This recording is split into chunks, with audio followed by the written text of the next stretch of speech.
Mesdames, messieurs les riders, bonsoir, bienvenue dans ce deuxième épisode de test de vélo et aujourd'hui nous avons le Santa Cruz Jackal que nous allons tester dans mon skatepark. Pour rappel, ce vélo fait partie de la série de 5 vélos que vous pouvez gagner sur mon site internet et aujourd'hui pour ce deuxième épisode, on teste le dirt. Le Santa Cruz Jackal monté à la carte. Déjà, vous le voyez, on a un montage qui est... Est-ce que c'est dans le bon sens? Oui. On a un montage à 3500 €. Ce vélo vaut 3500 boules. Moi, je l'ai payé un peu moins parce que Chris Bike, ils m'ont fait une réduction sur le vélo. Et je pense même qu'il vaut plus que ça parce que ce vélo a une particularité de fou pour ceux qui s'y connaissent. Vous savez que le modèle Jackal n'existe pas dans ce violet. Et moi, pour le jeu, je voulais vraiment avoir un truc uniforme. Je voulais que tout colle à la petite collection de vêtements qu'on a fait. Je voulais que tout tourne autour du violet. Il y en a qui m'ont demandé pourquoi tu as choisi le violet. Je sais pas, c'est ma couleur du moment. Je kiffe cette couleur. Et Chris Bike, ils m'ont offert une peinture personnalisée faite par un professionnel. Donc le cadre, il est parti chez un carrossier. Ils ont choisi ce magnifique violet. Moi perso, je l'aime bien. Ça fait un violet un petit peu pâle, brillant comme ça. En dessous, ils sont venus remettre le Santa Cruz. Et autour de ce cadre, on est venu faire un montage de fou. Par quoi on commence? Pour les moyeux, on a choisi les Hop Pro 4. Monté évidemment avec une paire de jantes Hop. Toujours chez Hop, qu'est-ce qu'on a? On a la potence Hop. Elle est magnifique celle-là. Ce que j'adore avec les pièces Hop, c'est l'usinage, tous les détails qu'il y a dedans. On aurait pu mettre le frein Hop, mais on a fait le choix d'un petit frein, un Magura s'il vous plaît. Si je ne dis pas de bêtises, monsieur Pierre Soriot est sponsorisé par Magura. Il utilise ces freins-là pour tous ses vélos et également sur ses motos électriques.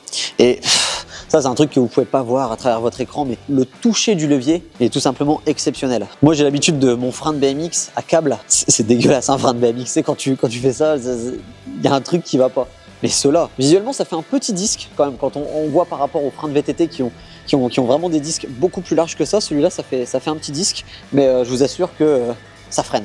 Ça freine très très bien. En fourche, on a la Pike de chez RockShox. Elle a plein de petits réglages et ça, je pense que je vais devoir le faire vu qu'aujourd'hui, on va rouler en skatepark. Je vais rajouter un petit peu de compression. Oh ouais, voilà, elle est bien dure. Ok. Là, c'est le Burtech. Toujours chez Burtech, on a la petite couronne montée sur le pédalier Shimano. Et je pense qu'on a fait le tour. C'est vraiment un montage de fou furieux. Le vélo est très très léger. Le seul petit truc peut-être que... je sais pas trop, c'est les pneus là. C'est des pneus Michelin. Ils me paraissent un peu... je sais pas, voilà, le dessin du pneu, il me laisse un petit peu perplexe. Ils font un peu, vous savez, ça fait un peu pneu de vélo de route. On est sur des roues en 26 pouces, je l'ai pas précisé, mais bon, sur un vélo comme ça, c'est assez logique. C'est un vélo qui est assez polyvalent. Avec ce genre de vélo, vous pouvez faire absolument tout. On peut aller s'amuser en street, on peut aller s'amuser en skatepark, comme on va le faire dans cette vidéo. Et évidemment, c'est un vélo qui est génial pour le dirt, pour les bosses en terre. Malheureusement, on pourra pas le tester en dirt aujourd'hui, hein. Je tourne la vidéo en plein mois de décembre. Il fait que pleuvoir, il fait froid, les terrains de dirt ne sont pas praticables en ce moment. En France, en rider de référence dans cette discipline et même dans le monde, on a Thomas Lemoine, c'est un rider du sud et tout simplement incroyable. Il s'est roulé sur tous les terrains que je vous ai cités. En street, il est trop fort, en park, il est trop fort, en dirt, il est trop fort. Je kifferais trop faire une vidéo avec lui. Je vous mettrai son compte Instagram dans la description pour ceux qui connaissent pas vraiment, allez voir ce qu'il fait. C'est quelque chose de tout nouveau pour moi, le dirt, le 26 pouces, c'est quelque chose que j'ai jamais testé. J'ai l'habitude du VTT, j'ai déjà fait un petit peu de descente. Le BMX, c'est un petit peu mon domaine. Ça, c'est un truc entre les deux et je sais pas trop comment je vais m'en sortir aujourd'hui. Donc, on va tester ça. Ça me paraît grand par rapport à un BMX. Je pense qu'il y a forcément des figures que je vais bien galérer à faire parce que le vélo est plus grand, il y a plus d'empattement. C'est pas forcément plus lourd. Celui-là, il est quand même très très léger. Je dirais même qu'il est plus léger que le vélo qu'on a testé dans la vidéo d'hier. Il est hyper light. Il fait le poids d'un BMX. Allez, 11,5 kg. Et maintenant, c'est parti pour le premier test. On va essayer de faire un petit passage dans tout le skatepark, on va voir comment le vélo réagit. Par où partir? Allez.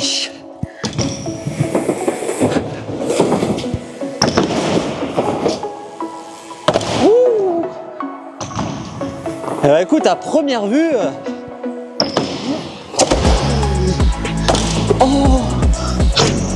Bon, alors c'est beaucoup plus dur à emmener qu'un BMX. Tu sens que le vélo est beaucoup plus grand, forcément. Mais il est réactif, il est hyper léger. Il est hyper léger, vraiment. J'ai l'impression de pouvoir en faire ce que je veux malgré sa grande taille. Je suis désolé, hein, je vous fais la comparaison par rapport à un BMX, mais c'est parce que c'est mon sport de référence. Donc forcément, je me sens obligé de comparer à ça. Mais la prise en main, elle se fait hyper vite, alors que c'est un type de vélo que j'ai pas du tout l'habitude de base.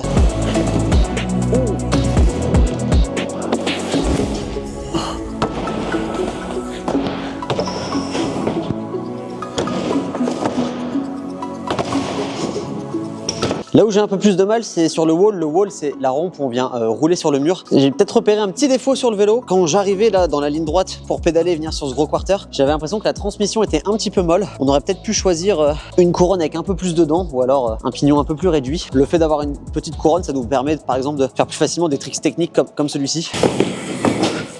Je peux venir te poser et bien gérer pour redescendre. Ouais, même les petits tricks techniques comme ça, ils se font assez bien. On va retester un petit truc sur la roue arrière. La bike life, mon ami.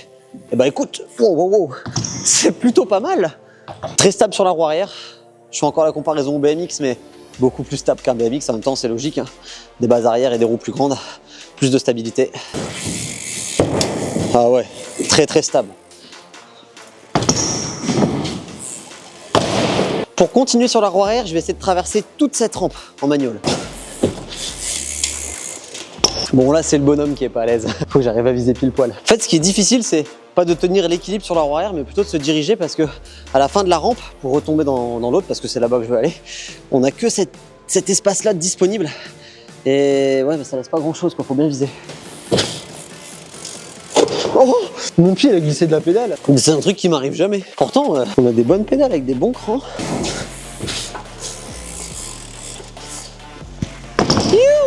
Bon là c'était un peu en mode backlife. Je vous l'accorde, normalement en manuel t'es pas censé repédaler. J'ai jamais dit que j'étais bon après tout. Pour mettre un peu à l'aise avec le vélo, je vais essayer de faire ma plus grosse hauteur en R avec. Un premier tranquille pour commencer. Ça se passe bien. Je pense maintenant que pour monter plus haut, il va falloir que je saute la box à l'envers. Et ça me fait limite plus peur que de monter en R. Bon, j'arrive super bien en BMX, normalement, je devrais y arriver avec ça. Allez, premier test à l'envers. Oh,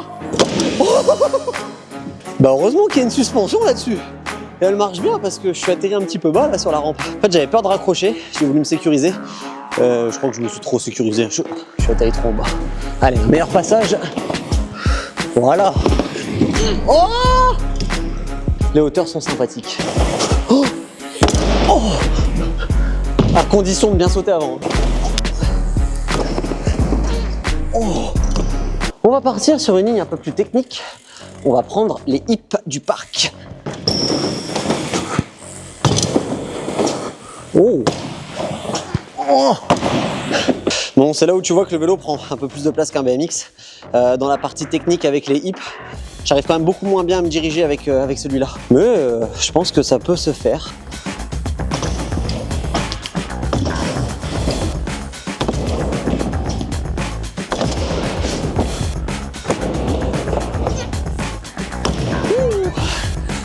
En fait, ça va. Bon, on va maintenant tenter la première figure. Je sais pas trop quoi faire avec. Je partirais bien sur un petit condor. Oh! Encore une fois, je fais la comparaison au BMX, mais pour faire un condor, on vient rapprocher le guidon à peu près au niveau du nombril. On serre les jambes, tout ça pour pas que le vélo il bouge. Et en fait, la tête, elle se rapproche quand même bien proche de la roue. Hein. Ça fait un peu peur. Oh! Normalement, j'ai réussi à bien placer le vélo au bon endroit. J'ai plus qu'à lâcher les mains. Yes!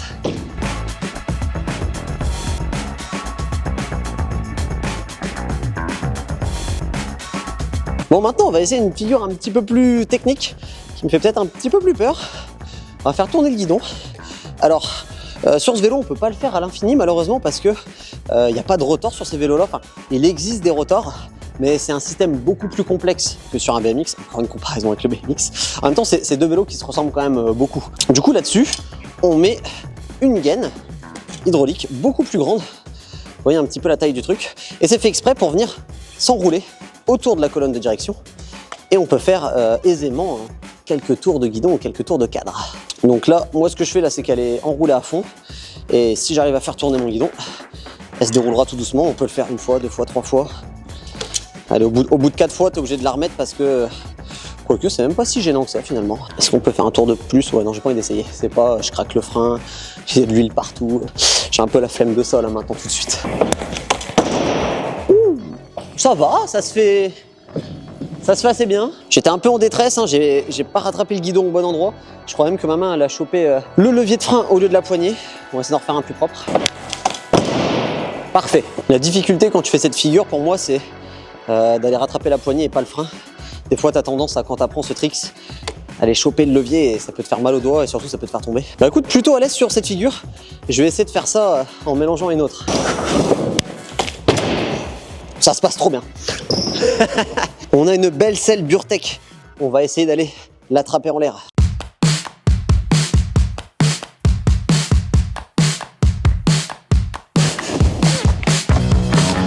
Alors, je vais procéder à un petit rabaissement de la selle, tout simplement parce que je vais essayer un tail whip. Tail whip, vous connaissez, on fait tourner le vélo. Et j'ai peur qu'avec la selle montée comme ça, j'ai du mal avec mes petites jambes de grenouille anorexique, que j'arrive pas à enjamber le vélo, tu vois. Pendant que je descends la selle, vous avez largement le temps de vous abonner, hein, c'est le petit bouton rouge qui est juste là. Je crois que malheureusement la selle était déjà au plus basse. À mon avis, on a un grand tube de selle et j'ai pas envie de le couper là. Ça, je laisserai au gagnant. Hein. Je fais pas de modif sur les vélos, de modifs qui me correspondraient à moi. Je laisse vraiment les vélos tout d'origine. Comme ça, les gagnants, après ils font leur réglage avec, ils en font ce qu'ils veulent. Allez, c'est parti, premier test du whip. Franchement, je pense que j'aurais pu le faire. J'ai eu peur du vélo. J'ai vu le vélo arriver, je me suis laissé tomber à côté plutôt que de ressauter dessus. Oh yes! Yes! Bon, pas si dur que ça. Faut juste capter le mouvement. Tout à l'heure, j'ai réussi à faire bus en taille tap. Tu crois que j'arriverai à faire un whip en taille tap? Oh, mais il y a moyen de fou. J'ai pas vu beaucoup de mecs faire cette figure-là avec un vélo comme ça. Il y en a qui le font, mais pas beaucoup. Oh, je sens que je vais y arriver. Yes! Haha!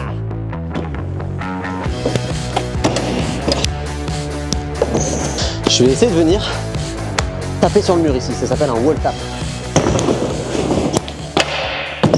Bon les gars, on s'est fait un petit setup derrière moi.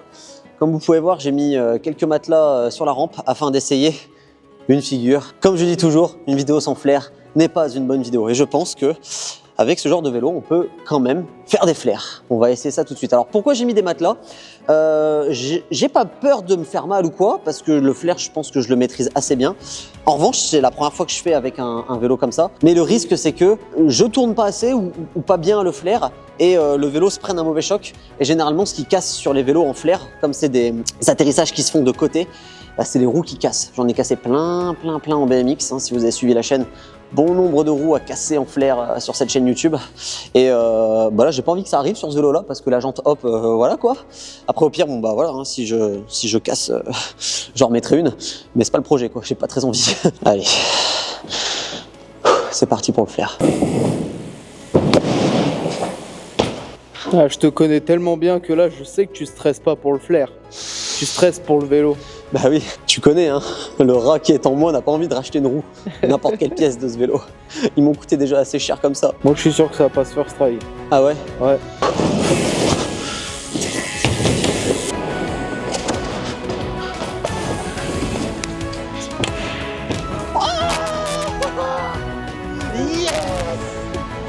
C'était trop facile. Ah, yes. Pourquoi j'ai mis les matelas? Bon alors attends, parce que moi je vais rétablir un truc maintenant. Ça dégage, ça sert à rien. C'était tellement smooth. Il était propre, non? Tellement. J'avais l'impression que le geste il s'est bien fait et tout. Enfin, je suis super content de ce qui s'est passé. Ah, là, quand il n'y a plus de matelas, c'est tout de suite un peu moins rassurant. Allez gros, c'est maintenant first try, ça plaque.